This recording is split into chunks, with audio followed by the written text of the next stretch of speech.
What's up, guys? Let's go shopping for a board, shall we? Yeah, I know you guys are gonna laugh because I use Bing. It's only because Google is like turning it into more advertisement than anything.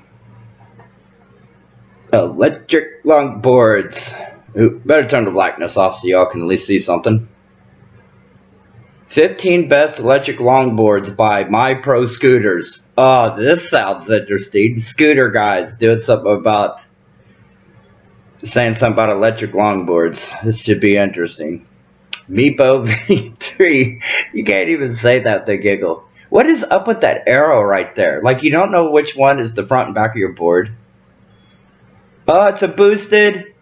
Max speed 28 downhill.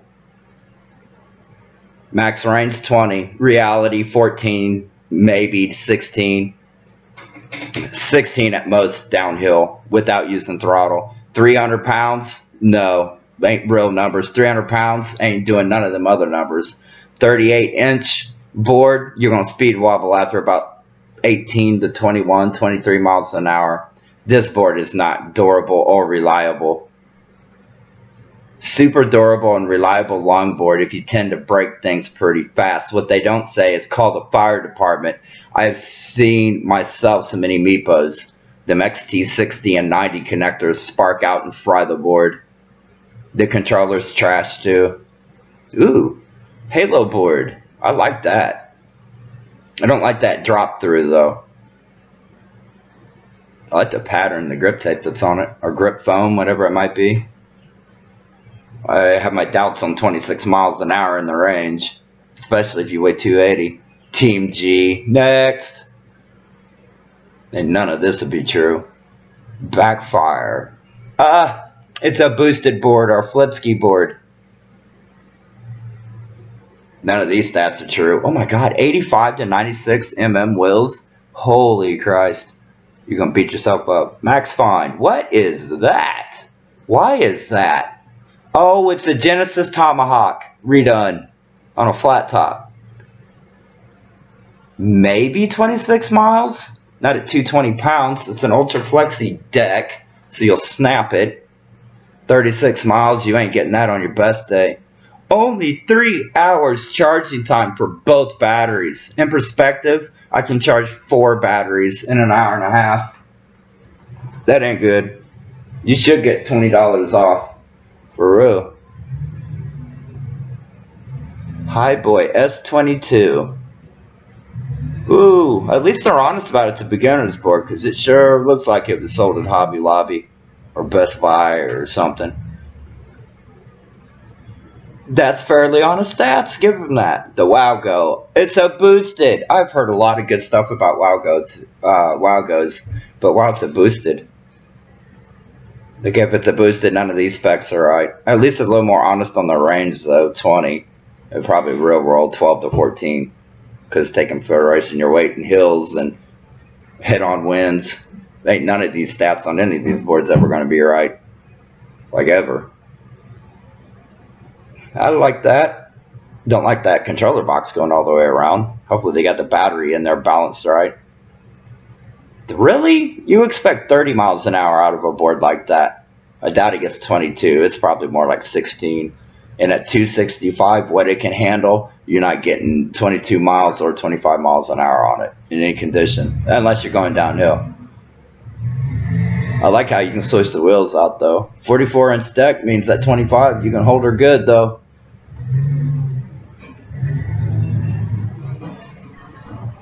Backfire G2. That is an ugly grip tape for sure. I like the white wheels, but they'll get excessively dirty. They always show a blonde guy. 26 miles an hour? No. Look how honest Backfire is about the mileage, though. 12.5 to 15. Kudos to you guys. I would probably buy a Backfire because it looks like they're a little more honest. Although I'd have to switch out some parts. 36 volt Sony. Ain't enough power for me or anybody else. You ain't getting up no hills. And don't pretend like you're going on a beach with that. Replaceable tires and motors. Ain't about all of them. Why would that be a selling point? By far the best about this model is low maintenance, I bet. Oh my God, get out the ham, eggs, bacon, and pancakes. We got ourselves a George Foreman grill. Wow, every bit of that looks like a Foreman grill. I just want to break eggs out on it, not ride it. I want to put a fire underneath it and cook something. 30-mile range, that's far-fetched, isn't it, guys? I don't know what a max find is, but I'm sure it's not getting 30 on real-world condition. You guys must have the flattest, smoothest roads in the world. 220 pounds tells me that it's so flexy that it's going to snap the first time you hop a couple of curbs or something. 38-inch means that over 20 miles an hour, you're going to wobble out no matter how you set them trucks. And any company that says IP65 certified as a main option, I would stay leery of that. It's not too waterproof in reality. It's a lie.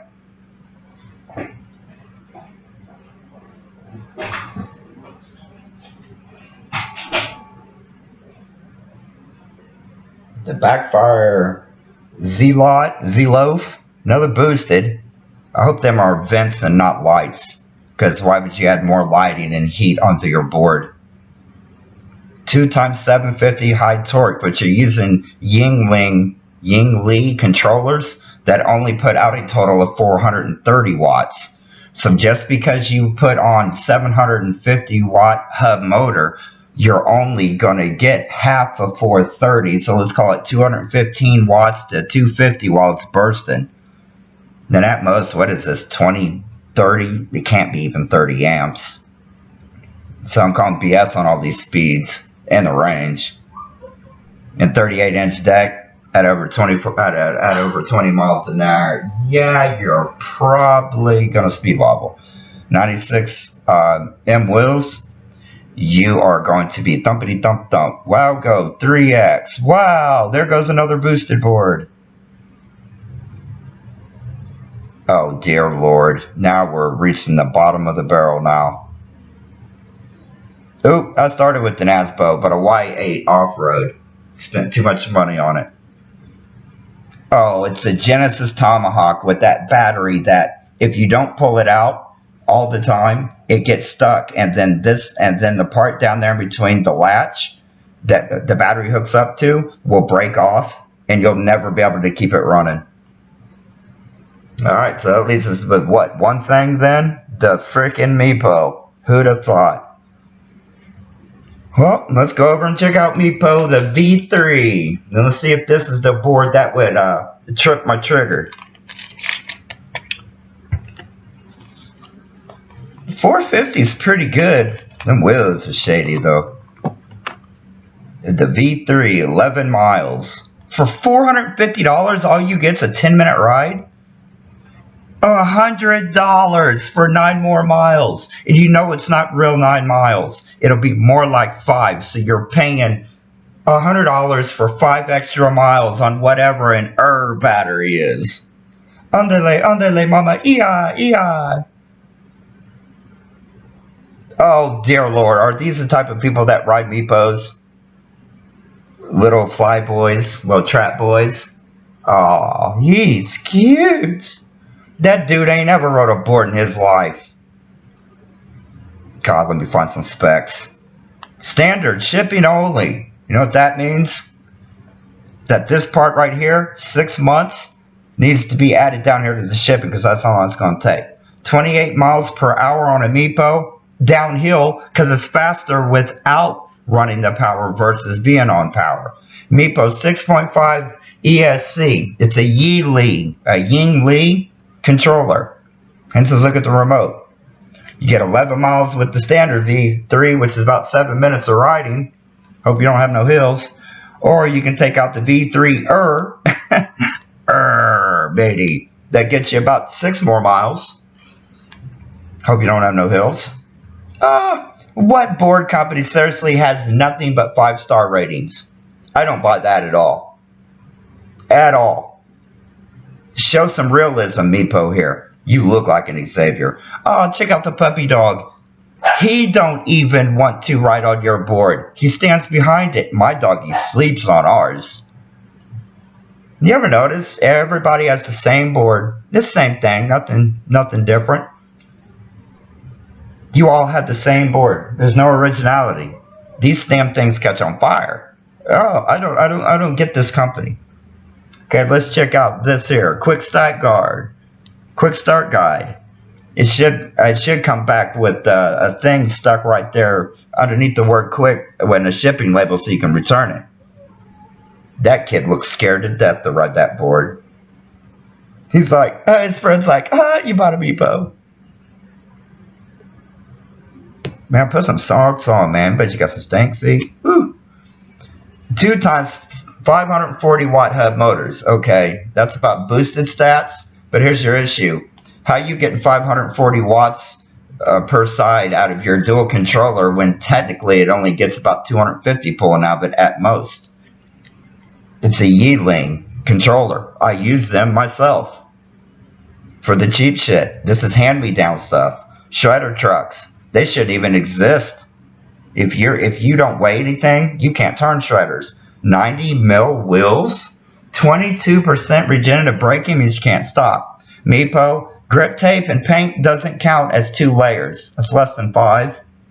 38-inch long deck, 9 inches wide. Ain't gonna do you much good unless you got good kicks on. Because that grip tape, the first time you ride on it, be the last time it's usable. 38 inches long means that it has a great chance of speed wobbling really good. Up to 30% grade hill, you might want to walk it once you start getting to the top. You'll ruin the motors. You can walk faster. 300 pounds, the deck can, but them motors, I guarantee you, them hubs running at 230 watts a piece are not going up any hill. You're walking a quarter or better way up. The board weighs 16, and with the weighs 18 pounds, but it's so built odd that it feels like it weighs heavier when you pick it up. Only way you're reaching 20K or 9 miles an hour on a 15% grade with a Meepo is if you're kicking the back of it, pushing it up forward. I don't know who they're lying about. I have owned V1s, 1.5s, 2s, classics, V3s, both classics. I've owned some of your stuff, Meepo. This is not looking good. Push to start. The hell with that feature. There's a mode, I call that ghost mode. When you use kickstart on a Meepo, be prepared for when it all of a sudden gets power out of nowhere and goes forward and you can't stop it. You got to bend down and shut off the board. It's called ghost mode. And also, you hit a bump after you push start it. 9 times out of 10, you'll hit certain bumps that'll kill the board. But it comes back on, but it kills it. It about knocks you off. And this battery swap, it's too little of a battery. At them stats, you're going to need 7 batteries to make one run. And you're not riding with everybody. You're going to spend forever sitting at Starbucks or something charging. Yeah, what they mean here is they improved the BMS, which I doubt, because BMS catches on fire. This screen, power screen, y'all need to dump that idea. Nobody looks underneath their board while they're going down the street at 20 miles an hour to see how much battery you got. They use the remote. Stop using extra power. It's not a neat feature. It just isn't. It's stupid. It's always been stupid. Watch the hammer test video. I'll tell you what, give me one of your boards and let me have a hammer test. It's called my foot. I bet it won't last. Macaroon bushings. So what now? They're going to Hy-Vee and buying damn chocolate chip cookies for bushings? That's what they feel like riding on after about 100 miles of carving. Upgraded PU and bearings. Magnetic chip. The fuck? New cap. 540 watt each motors. Cool. You got 540 watt each motors, but your controller only puts out little over 200 watts per motor. So you're only using half. Plus the amperage you got, the weak amperage you got for your battery packs, you're not doing anything that you're saying. I'm just not buying it. Oh look, comes with the Meepo skate tool that you can't use on nothing on the board. Is that an extra charger port? Okay, if it comes with an extra charger port, you already know you're in trouble. You already know your Meepo's going to catch on fire if it's showing up with an extra charge port or power button. Clear indication something's wrong here. Yeeling controller. See? That's all I gotta keep saying. Everything about this is Yeeling. That means that's about a $50 controller that at one time was all-wheel drive controller without cable and they took half the controller, bought an extra remote, and made 2 boards out of it. That means it's an aggressive throttled board. The brakes are plumb useless. And don't buy this board for a kid. Oh my God, that's all I got to say right there. So if I was an actual getting into the sport of electric longboarding, even as somebody who wouldn't know anything, with a little research, this right here with the 9-mile difference should prove it. And if that ain't stunner enough, here's Meepo's support page. Kind of sad. If your electric longboard company has a support page that looks like this, 9 times out of 10, when you put all this in, you're going to get hit with ads in your emails and shit. You're going to get your information sold. It's always going to be something with people like this. There's just no honesty with these type of people. And you really think you're going to get support? You're not. This is your support right here. I can't fake this. I did notice that I've been complaining about Meepo up on Reddit, and I called out they've redone their webpage on their boards. Their boards used to have specs, but it spits you 3 to 4 different kind of specs per board. So Meepo tries their best to confuse you about buying this product. Smarter people were not buying this because basically what Meepo is this is the board like boosted boards. This is the board that when people move out of their house, they give it to the Salvation Army and these thrift stores. This is Meepo. It's a thrift store brand, like boosted board. And I hate to say this to you, Backfire, but you're going that way too, judging by the list alone that I saw. Oh, places like Evolve don't do this. And of course, Bauhaus up there on their own, they're a whole different rig to themselves. They're BattleBot stats. You guys got to realize, just because the numbers say it's a 1,000-watt board, do the research for yourself and look at the controller. If I'm lying, I'm dying. I'm telling you, it's only 100 here. Them controllers, them Yeetlings ain't putting out 430 to 480, let alone 540 per motor. Not only that, your battery also, absolutely, if your battery is 20 to 30 amp, maybe 40 amp at most, you're splitting that amperage 2 ways for 2 motors, so you're 20 amps a piece. I have lots of questions about their specs on every issue, and if the support page looks like this is not the board you want to go after, because I assure you that board is going to blow the fuck up.